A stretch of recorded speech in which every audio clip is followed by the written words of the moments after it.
Most people were silent. This is a national emergency. Now I am become death, the destroyer of worlds. Julius Robert Oppenheimer का जन्म New York शहर में 22 अप्रैल 1904 में हुआ था।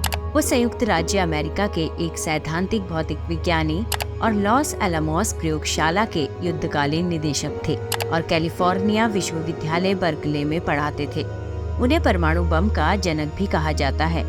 विश्वासघात के आरोपों के कारण सरकारी सुनवाई हुई, जिसके परिणाम स्वरूप उनकी सुरक्षा मंजूरी और अमेरिकी सरकार के सर्वोच्च पदों के सलाहकार के रूप में उन्हें पद से हटा दिया गया। That isotopes should not be shipped abroad, the Congress would be making a profound mistake. ये मामला सरकार में वैज्ञानिकों की भूमिका से संबंधित राजनीतिक और नैतिक मुद्दों से संबंधित निहितार्थ के कारण विज्ञान की दुनिया में एक चर्चा का विषय बन गया।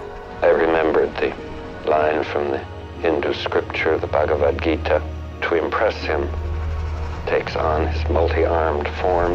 ओपेनहाइमर एक जर्मन अप्रवासी का बेटा था जो न्यूयॉर्क शहर में कपड़ा आयात के एक व्यापारी थे। हार्वर्ड विश्वविद्यालय में अपने स्नातक के दौरान ओपेनहाइमर ने लैटिन, ग्रीक, भौतिकी और रसायन विज्ञान में उत्कृष्ट प्रदर्शन किया। उन्होंने कविता भी प्रकाशित की और पूर्वी दर्शन का अध्ययन किया। 1925 में स्नातक होने के बाद वो कैम्ब्रिज विश्वविद्यालय में कैवेंडिश प्रयोगशाला में अनुसंधान करने के लिए इंग्लैंड के लिए रवाना हुए, जिसने लॉर्ड अर्नेस्ट रदरफोर्ड के नेतृत्व में परमाणु संरचना पर अपने अग्रणी अध्ययन के लिए अंतर्राष्ट्रीय ख्याति प्राप्त की थी। कैवेंडिश में ओपेनहाइमर को परमाणु संधान को आगे बढ़ाने के प्रयासों में ब्रिटिश वैज्ञानिक समुदाय के साथ सहयोग करने का अवसर मिला। मैक्स बॉर्न ने ओपेनहाइमर को गोटिंगेन विश्वविद्यालय में आमंत्रित किया, जहां उनकी मुलाकात अन्य भौतिकविदों जैसे नील्स बोर और पीएम डिराक से हुई। 1927 में उन्होंने डॉक्टरेट की उपाधि प्राप्त की। लीडेन और ज्यूरिख में विज्ञान केंद्रों की संक्षिप्त यात्राओं के बाद बर्कले में कैलिफोर्निया विश्वविद्यालय और कैलिफोर्निया इंस्टीट्यूट ऑफ टेक्नोलॉजी में भौतिकी पढ़ाने के लिए संयुक्त राज्य अमेरिका लौट आए। 1920 के दशक में नए क्वांटम और सापेक्षता सिद्धांत विज्ञान का ध्यान आकर्षित कर रहे थे। वो द्रव्यमान ऊर्जा के बराबर था और वो पदार्थ तरंग जैसा और कणिका युक्त दोनों हो सकता था। इसका प्रभाव उस समय केवल धुंधले रूप से देखा गया था। ओपेनहाइमर का प्रारंभिक शोध विशेष रूप से इलेक्ट्रॉनों, पॉजिट्रॉन और कॉस्मिक किरणों सहित परमाणु कणों की ऊर्जा प्रक्रियाओं के लिए समर्पित था। उन्होंने न्यूट्रॉन सितारों और ब्लैक होल पर भी अभूतपूर्व काम किया, चूँकि क्वांटम सिद्धांत कुछ साल पहले ही प्रस्तावित किया गया था। विश्वविद्यालय पद ने उन्हें अपने पूरे करियर को इसके महत्व की खोज और विकास के लिए समर्पित करने का एक उत्कृष्ट अवसर प्रदान किया। इसके अलावा अमेरिकी भौतिकविदों की एक पूरी पीढ़ी को प्रशिक्षित किया, जो उनके नेतृत्व और बौद्धिक स्वतंत्रता के गुणों से प्रभावित हुए। Oppenheimer and the Manhattan project. Germany में एडोल्फ हिटलर के उदय ने राजनीति में उनकी पहली रुचि जगाई। 1936 में स्पेन में गृह युद्ध के दौरान उन्होंने गणतंत्र का पक्ष लिया, जहां वे कम्युनिस्ट छात्रों से परिचित हुए।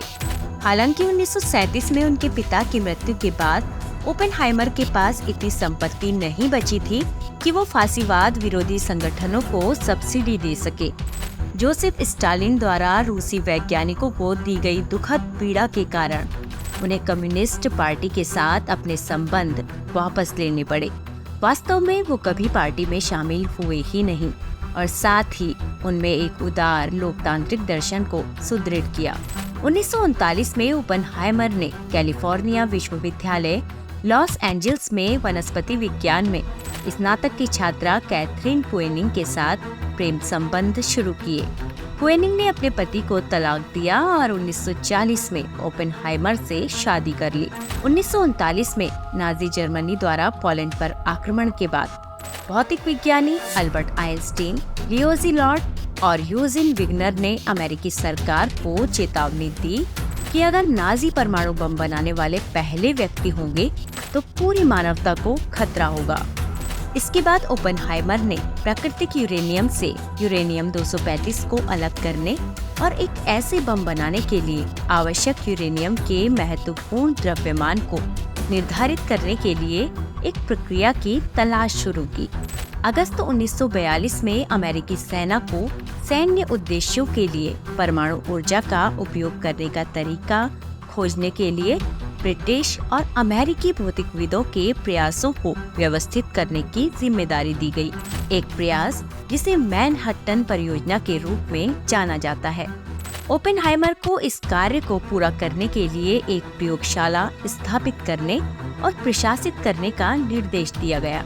1943 में उन्होंने सांता फे, न्यू मैक्सिको के पास लॉस अलामोस के पठार को चुना, जिन कारणों को स्पष्ट नहीं किया गया है। ओपेनहाइमर ने 1942 में सैन्य सुरक्षा एजेंटों के साथ चर्चा शुरू की, जिसका निष्कर्ष ये निकला कि उनके कुछ दोस्त और परिचित सोवियत सरकार के एजेंट थे, जिसके कारण कैलिफोर्निया विश्वविद्यालय के संकाय में एक निजी मित्र को बर्खास्त कर दिया गया।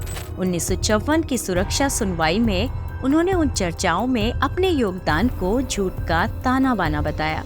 जर्मनी के आत्मसमर्पण के बाद लॉस अलामोस के उत्कृष्ट वैज्ञानिकों के संयुक्त प्रयास की परिणति 16 जुलाई 1945 को न्यू मैक्सिको के अलामोगोर्डो के पास ट्रिनिटी साइट पर पहले परमाणु विस्फोट के रूप में हुई।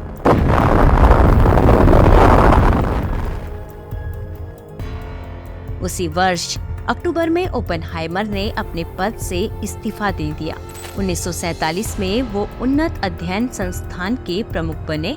1947 से 1952 तक परमाणु ऊर्जा आयोग की सामान्य सलाहकार समिति ने अध्यक्ष के रूप में कार्य किया, जिसने अक्टूबर 1949 में हाइड्रोजन बम के विकास का विरोध किया था। 21 दिसंबर 1953 को उन्हें एक प्रतिकूल सैन्य सुरक्षा रिपोर्ट के बारे में सूचित किया गया और उन पर अतीत में कम्युनिस्टों से जुड़े रहने, सोवियत एजेंटों के नामकरण में देरी करने और हाइड्रोजन बम के निर्माण का विरोध करने का आरोप लगाया गया। अगले वर्ष एक सुरक्षा सुनवाई ने उन्हें देशद्रोह का दोषी तो नहीं घोषित किया, लेकिन फैसला सुनाया कि उन्हें सैन्य रहस्यों तक पहुंच नहीं मिलनी चाहिए। परिणाम स्वरूप अमेरिकी परमाणु ऊर्जा आयोग के सलाहकार के रूप में उनका अनुबंध रद्द कर दिया गया। फेडरेशन ऑफ अमेरिकी साइंटिस्ट परीक्षण के विरोध में तुरंत उनके बचाव में आ गए। ओपेनहाइमर को उस वैज्ञानिक का विश्वव्यापी प्रतीक बना दिया गया जो वैज्ञानिक खोज से उत्पन्न होने वाली नैतिक समस्याओं को हल करने का प्रयास करते समय जादू टोना का शिकार बन जाता है। उन्होंने अपने जीवन के अंतिम वर्ष विज्ञान और समाज के बीच संबंधों पर विचार विकसित करने में बिताए। 1963 में अमेरिकी राष्ट्रपति लिंडन बी जॉनसन ने ओपेनहाइमर को परमाणु ऊर्जा आयोग का एनरिको फर्मी पुरस्कार प्रदान किया। ओपेनहाइमर 1966 में इंस्टीट्यूट फॉर एडवांस्ड स्टडी से सेवानिवृत्त हुए और अगले वर्ष गले के कैंसर से उनकी मृत्यु हो गई। 2014 में ओपेनहाइमर के करियर को प्रभावी ढंग से समाप्त करने वाली कार्यवाही के 60 साल बाद अमेरिकी ऊर्जा विभाग ने सुनवाई की पूर्ण प्रतिलिपि जारी की, जबकि कई विवरण पहले से ही ज्ञात थे। नई जारी की गई सामग्री में ओपेनहाइमर की वफादारी के दावे को मजबूत किया और इस धारणा को मजबूत किया कि एक प्रतिभाशाली वैज्ञानिक को पेशेवर ईर्ष्या और मैककार्थीवाद के नौकरशाही कॉकटेल द्वारा नीचे लाया गया था। 2022 में ऊर्जा विभाग ने औपचारिक रूप से ओपेनहाइमर की सुरक्षा मंजूरी को रद्द कर दिया। ऊर्जा सचिव जेनिफर ग्रेनहोम ने दावा किया कि एक त्रुटिपूर्ण प्रक्रिया के पूर्वाग्रह और अनुचितता के कारण उन्हें परमाणु प्रतिष्ठान से निर्वासित किया गया था। क्रिस्टोफर नोलन की फिल्म ओपेनहाइमर ने सिलियन मर्फी को इस फिल्म के शीर्षक भूमिका में लिया, जिसने परमाणु बम के विकास में ओपेनहाइमर की भूमिका और उन घटनाओं की खोज की जिसके कारण 1954 की सुरक्षा सुनवाई हुई थी। आशा करते हैं आपको वीडियो पसंद आया होगा। इसे अपने दोस्तों के साथ शेयर करें और वीडियो को लाइक करें। साथ ही आपने अभी तक अगर हमारे चैनल को सब्सक्राइब नहीं किया है तो तुरंत कर दें, बेल आइकन को भी प्रेस कर दें ताकि हमारी नोटिफिकेशंस आप तक जल्द से जल्द पहुंच सके।